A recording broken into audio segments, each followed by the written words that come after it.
जाते हो किस धाम राजा, जाते हो किस धाम राजा, अरे सुगर सुगर कहते हो, अरे सुगर से क्या काम राजा।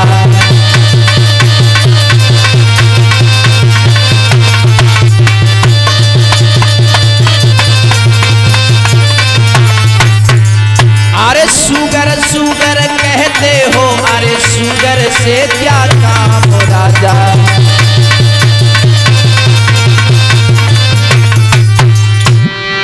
क्या काम है सुगर से? जवाब दिया मैं उसका वध करूंगा।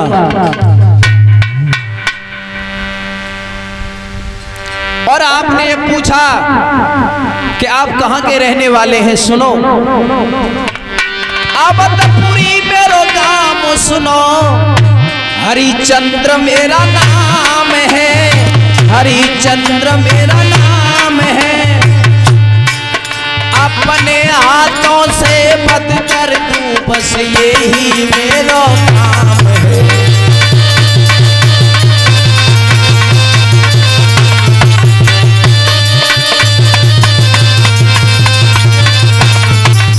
वो अपने हाथों से बद कर दूं, बस यही मेरा काम है।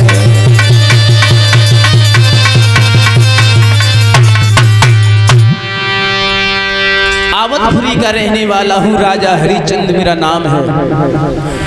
बस इतना बता दो मुझे, अगर सुगर आपने देखा हो। विश्वामित्र कहने लगे, हे राजन, जिस परम पिता को मारने का अधिकार हो, क्या तुम उसको मार सकते हो? जवाब दिया, महाराज मेरी बगिया को उजाड़ दिया है, मेरी माली की जंगा को फाड़ डाला है। जवाब दिया, जिस जीव को मारने की आज्ञा परमात्मा जब तक नहीं दे तब तक मारना नहीं चाहिए। मैं तो बड़े अचंभे में पड़ गया। मैं तुम्हारे ही पास आ रहा था और तुम मार्ग में ही मिल गए। मैंने तो ये सुना है कि आप बड़े दानी हैं। राजा हरिचंद कहने लगे, हाँ दानी तो हूं, लेकिन इतना बड़ा दानी नहीं हूं। लेकिन क्या चाहते हो? कि भोजन मांगो, कपड़ा मांगो, जो मांगो सोई हाजुर है, जो मांगो सोई हाजुर है। हे नाथ तुम्हारे चरणों में तन मन धन सब न्योछावर है।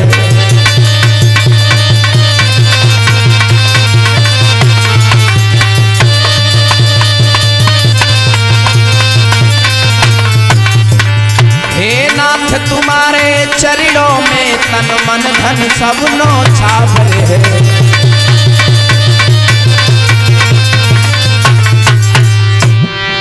मांगिए महाराज, क्या मांगना चाहते हो? आज मेरे भाई बंधु उसी समय जवाब दिया है, राजन मैं ज्यादा कुछ नहीं चाहता। क्या?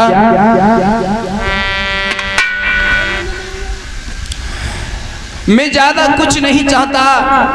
क्या? सात बार सोना राजा जी तुम हमको दे दियो।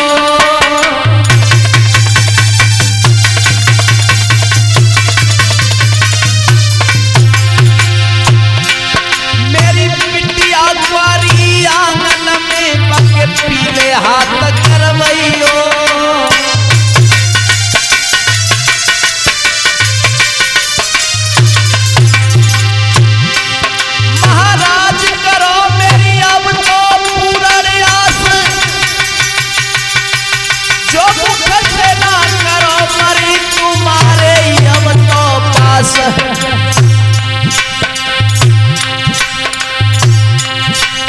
एक बिटिया है कुंवारी आंगन में, सुनियो राजा विवाह उनका करवैयो। 2-7 बार सोना दान में ओ महाराजा हाथ पीले करवैयो।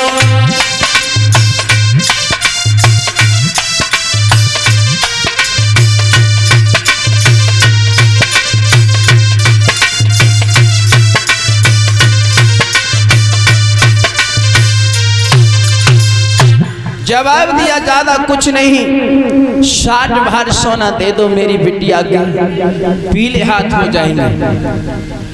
एकदम से जवाब दिया, ठीक है हम 60 भार सोना तुम्हें देंगे, लेकिन हमें अवगत कैसे होगा कि तुम हमें दे रहे हो। राजा हरिचंद हंस करके कहने लगे, महाराज शायद ऐसे वैसे राजाओं से मिलते रहे। विश्वामित्र जी कहने लगे 60 भार सोना का संकल्प कर दो। जवाब दिया ठीक है, और मैं तानी जब मानूंगा पहले यहाँ पर मुझे कुछ दे दोगे। जवाब दिया मेरे पास यहाँ तो कुछ है नहीं, ये कुंजी और लगाम है। जवाब दिया तो ठीक है इसी को दे दो। आज कुंजी लगाम को हाथ में ले लिया और श्रोता बंधुओं संकल्प की पढ़ाई में 60 भार सोना जब मांगा है तो राजा हरिचंद कहने लगे चलो मैं तुम्हें महलों में चल करके दे दूंगा। आज जैसे महलों में आए हैं एकदम से राजा हरिचंद नौकर से कहने लगे महाराज का स्वागत करो। राजा हरिचंद की बात सुन के विश्वामित्र कहने लगे राजन स्वागत का समय नहीं है, पहले मेरी दक्षिणा को अदा करो, मैं यहाँ से जाऊं। आज श्रोता बंधुओं अपने खजांची कहने लगे हे खजांची जल्दी से खजाने से 60 भार सोना निकाल करके ला। आज श्रोता बंधु जो इतना कहा एकदम से हाथ पकड़ लिया, ए राजा हरिचंद तेरा दिमाग तो होश में है, ये राजपाट तेरा सब कुछ मेरा हो चुका है। क्यों? जवाब दिया इसलिए मैंने कुंजी और लगाम में तेरा राजपाट ले लिया, संकल्प की पढ़ाई 60 भार सोना है वो राज्य से अलग हो तो दे दे, अन्यथा मुझसे मना कर दे। आज श्रोता बंधु खोपड़े को पकड़ के राजा हरिचंद धरती पर बैठ जाता है, रोने लगता और कहता महाराज ये क्या कह रहे हो, 60 भार सोना में राज्य से अलग कहां से लाऊंगा। और श्रोता बंधु आज राजा हरिचंद रो करके एक बात कहने लगा, महाराज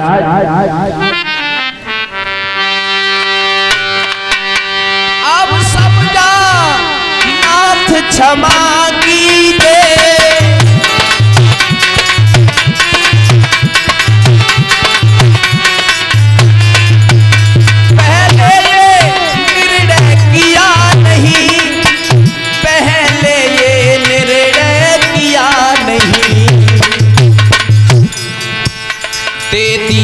राज्य सारा शासन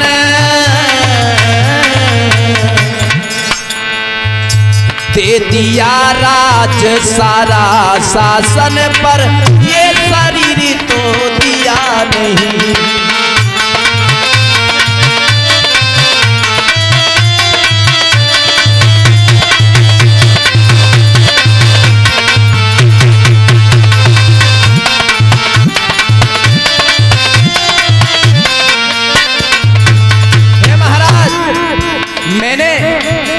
मानता हूँ सारा शासन तुम्हें दे दिया, सारा राजपाट दे दिया, लेकिन प्रभु मैंने अपना शरीर तुमको नहीं दिया है। इसलिए एक काम करो, शरीर पर कोई अधिकार नहीं, पर शेष कुंवर महारानी है, पर शेष कुंवर महारानी है। बेच दो कहीं जाकर के महाराज मेरा शरीर बाकी है, कहीं जाकर के बेच दो मुझको और अपने ऋण को अदा कर लो। बेच दो कहीं जाकर के हम हाजिर तीनों प्राणी हैं।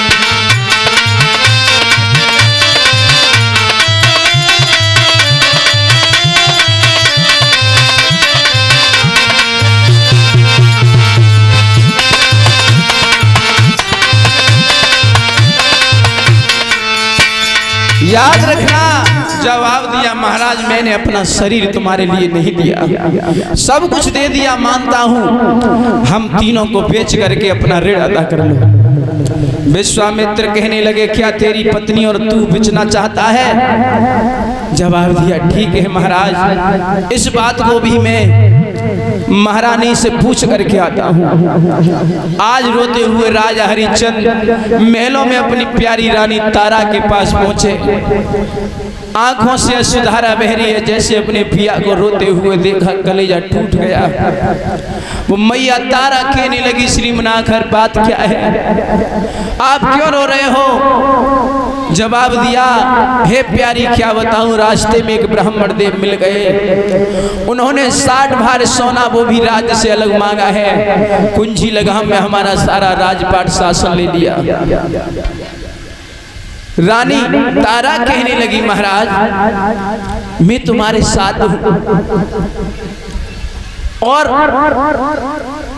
तुम जो कहोगे मैं वो करने के लिए तैयार हूं। आपातकाल में अगर नारी पति की सेवा न करे और साथ न दे तो वो नारी नहीं होती। धीरज धर्म मित्र और नारी, आपातकाल पर रखिए चारी। ध्यान रखना। कहने लगी, महाराज मैं तुम्हारा साथ दूंगी, लेकिन मुझे बताओ। एकदम से तारा कहने लगी, महाराज मुझे और मेरे पुत्र को बेच दो। एकदम से राजा हरिश्चंद्र कहने लगे, वो कौन सी जगह है हम जहां बिक सकते हैं? आंखों में आंसू भर के वो दुखिया कहने लगी, मैं बताती हूं तुम्हारे लिए, सुनो। बोले बाबा ने त्रिशूल पे काशी नगरी अरे बनाई,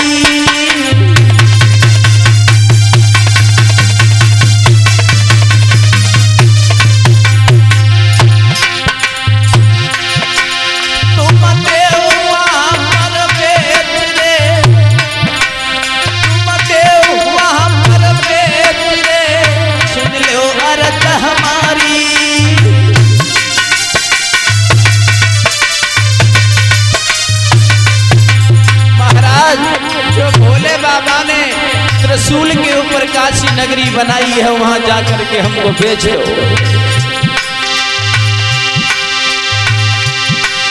महाराज ऋण ब्राह्मण को चुका दियो है तो चलू तैयार, बात अब मेरी सुन लियो। भैया सुने नारी के बेन, राजा ही लगी भरी रोई गयो है। भैया सुने नारी के बेन, राजा ही लगी भरी रोई गयो है।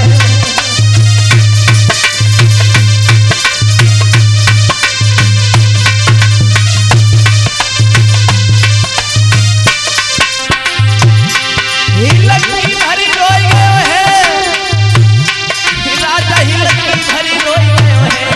अब तो सुने नारी के बेन, राजा ही लगी भरी रोई गयो है।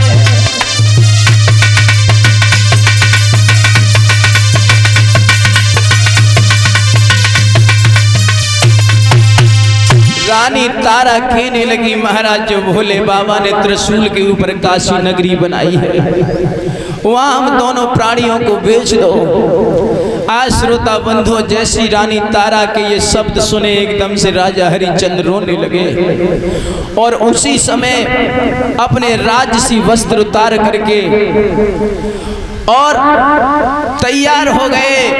बेटा रोहित बाहर बच्चों में खेल रहा था, आज मैया ने पकड़ के वो वस्त्र उतरवाए हैं, साध्वी भेष धारण करके आज तीनों प्राणी विश्वामित्र के सामने जाकर के खड़े हो गए और जवाब दिया, प्रभु हमारे पास और तो कुछ नहीं है, केवल शरीर शेष है, से बेच दो।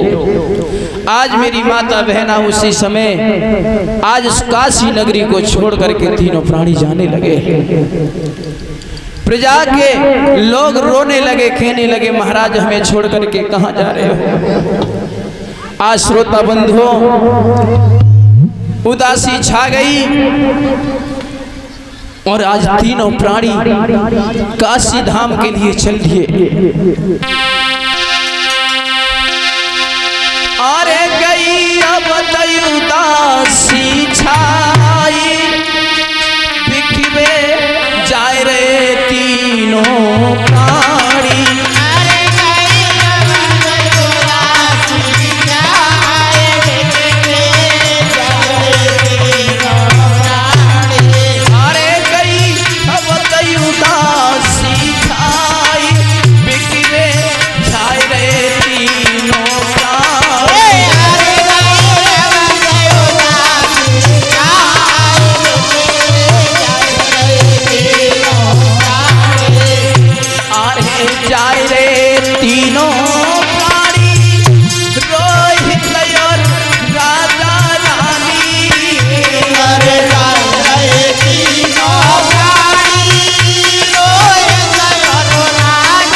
माता बहनों भाई बंधो, तीनों प्राणी आज काशी धाम के लिए चलने लगे। प्रजा के लोग बुरी तरह से रोने लगे।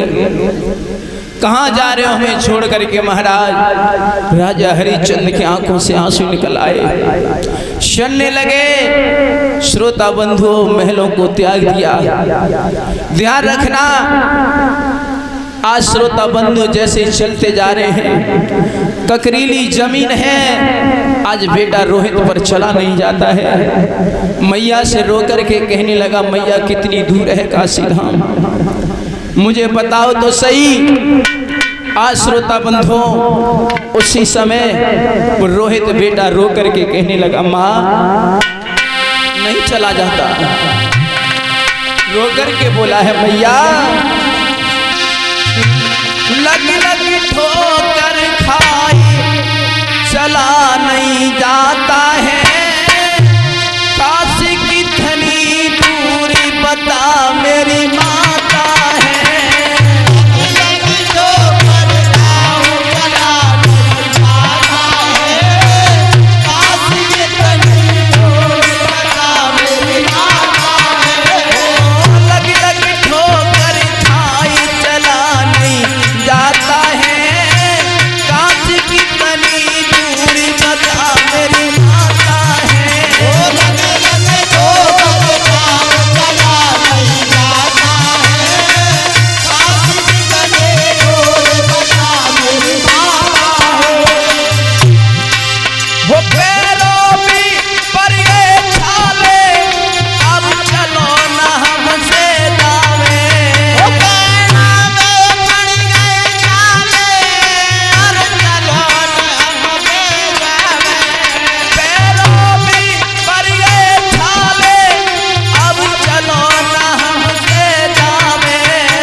कहने लगा रो करके, मैया प्यास लग रही है, चला नहीं जा रहा है माँ।